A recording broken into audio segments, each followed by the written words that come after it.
Hi, next tutorial. I know it's been a while. Anyway, what I'm going to do today is what I've noticed over the last couple of weeks is that some of the students have tried to affect the idea of placing a piece of artwork on the side of a building, in a billboard, on the side of a truck or a bus. And even though they've done an okay job on it, it still looks a little bit odd because it's not part or doesn't seem part of the same picture. So I thought I'd go through the process of trying to give you an idea of how to do that a little bit better, okay, and hopefully it will improve the style of any of those kind of presentations.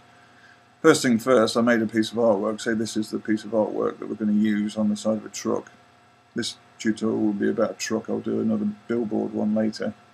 Okay, so for a truck, I've got the shape of the truck. You notice this is our picture of the truck, and all I've done, just to get the artwork size correct, I've just got a marquee and dragged it roughly based on this edge to the height and length of the piece of artwork. Okay, and that's created the right shape. Alright, so what I need to do now is, I'll just open my own, it's just a simple JPEG this is, I flattened it. I'm just going to press Control A to select it all and Control C to copy it. Now I'm going to go back to my truck. Okay. We don't need to do anything with this. I've made a new layer, okay, and I've called it artwork. Okay, that's the thing you need to do, is to always make things on separate layers, just in case something goes wrong. You can then adjust it or correct it. Alright, so what I'm going to do now, you're not going to paste it, you think you're going to paste it, but there's a little option you can do inside Photoshop, which is called, under filters, called vanishing point. I'm just going to select that, and this dialog appears. I'm just going to make sure I can zoom in on the truck so I can see it in detail. What we have here is this little button, create a new plane. Okay. What you do is you'll notice you've got a targeting effect and it's got a precise point. I'm just clicking in the corner and then dragging it to the opposite corner, making sure I'm very precise about the positioning. Going down to the third corner, which is down here, and then finally, as soon as I've clicked here, you'll notice it creates the plane effect, but I have to click finally in the last corner to set all the different angles of perspective correctly, like so. Okay, once you've done that, you'll notice you have a plane appearing showing you all the lines of perspective that's been generated. You can adjust these, like I said, by any kind of standard dragging of the anchor points, okay, whether it's horizontal or diagonal. Okay, so now we have our plane.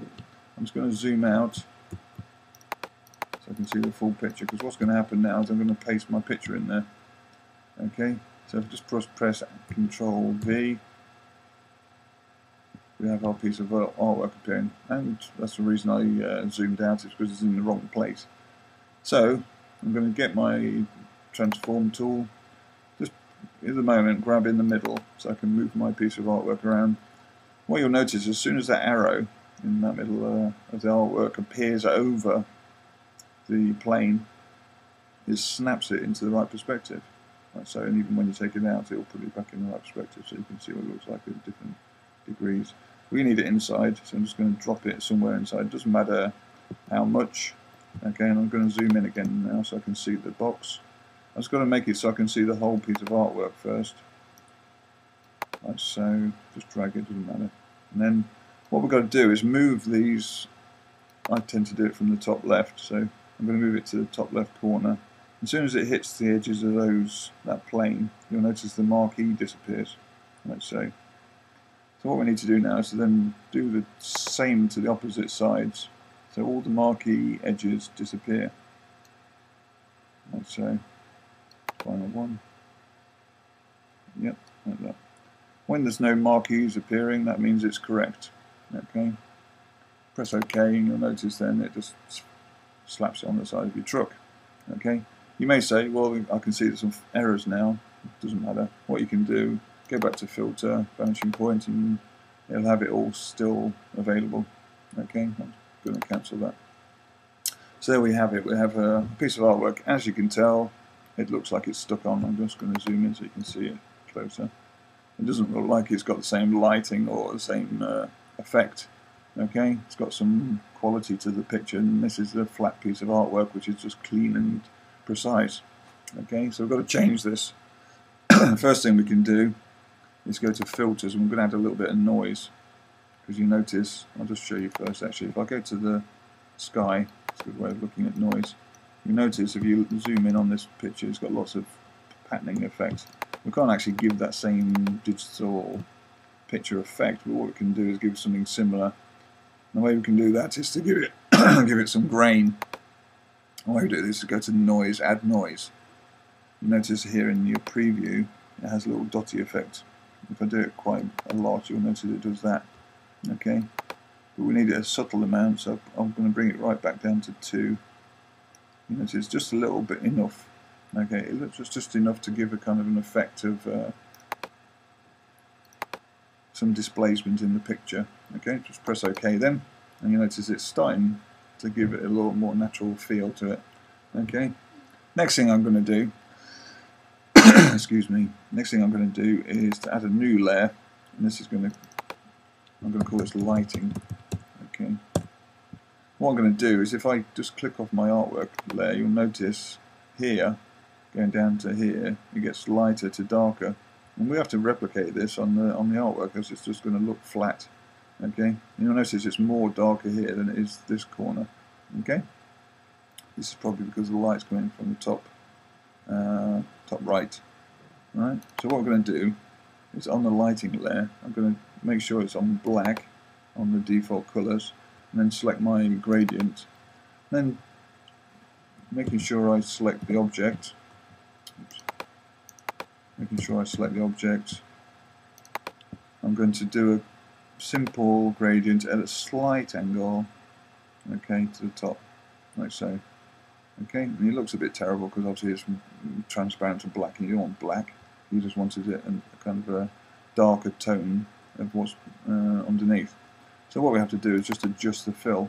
I'm going to put it down to something around 15. Just subtle enough to see that there's a kind of a darkness here, but then it gets lighter up this end. Okay, which is great, that's what we want. So it's starting to give the impression that it's part of the same picture. Again, it's still not perfect because two things. Okay, first of all, the white is just too extreme, and it's on the side of a truck, and it'll have a little bit of grit and grime to it. But also, again, if I turn this off, you'll notice it's got these little lines going through it. And this gives a slight shadow and highlight on it, which is a nice effect. Okay, so what we're going to do is replicate those. So above that, I'm going to make a new layer. I'm going to call it lines. Okay, switch off my artwork again, but keep the marquee. Now what I'm going to do is I'm going to create the effect of the red. Just give it a kind of a darkish red, not black, because black won't work what we want to do. Okay. Using my line tool set for this option, the third one along on the 3, which is called Fill Pixels, I'm going to draw from outside the marquee to above, outside, just basically creating pixel lines 1 millimeter pixels thick. Okay, so once we've done this, try and do it quite quickly.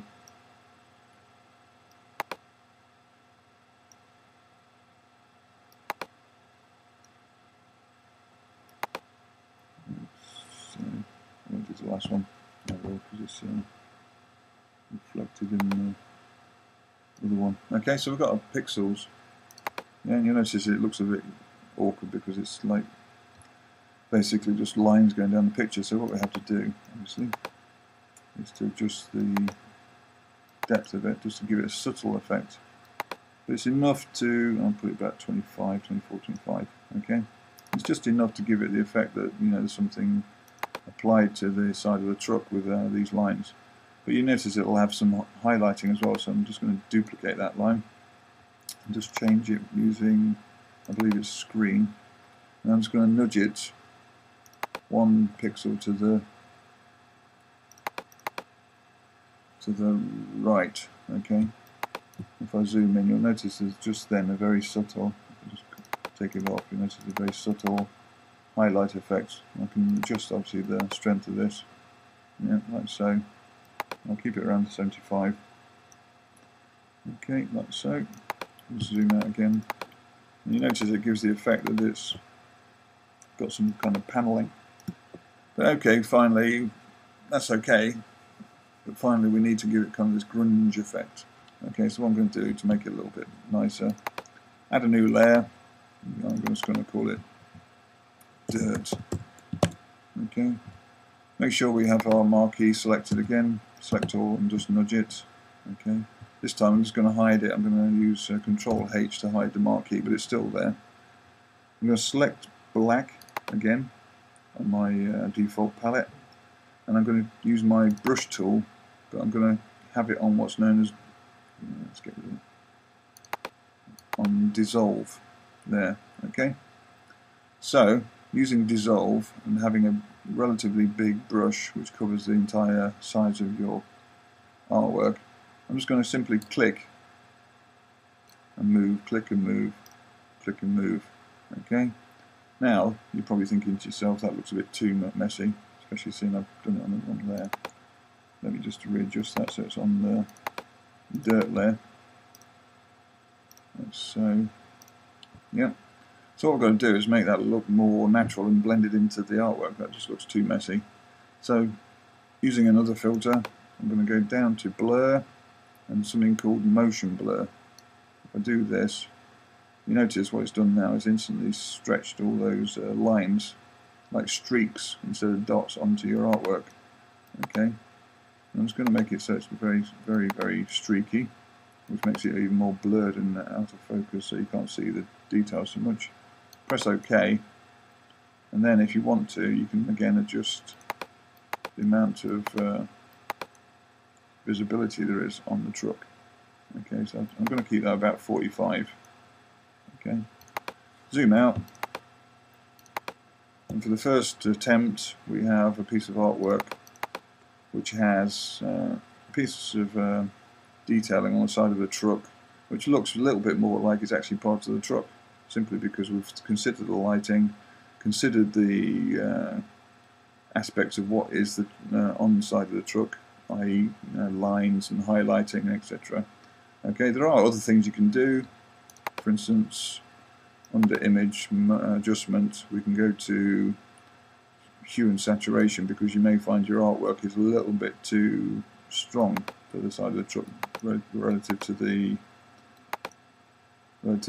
natural look of the light. And so if you adjust this, for instance, I can go all the way down to black and white, but if I just get rid of too much of the actually I could try and choose that reddy colour, saturate it to that effect.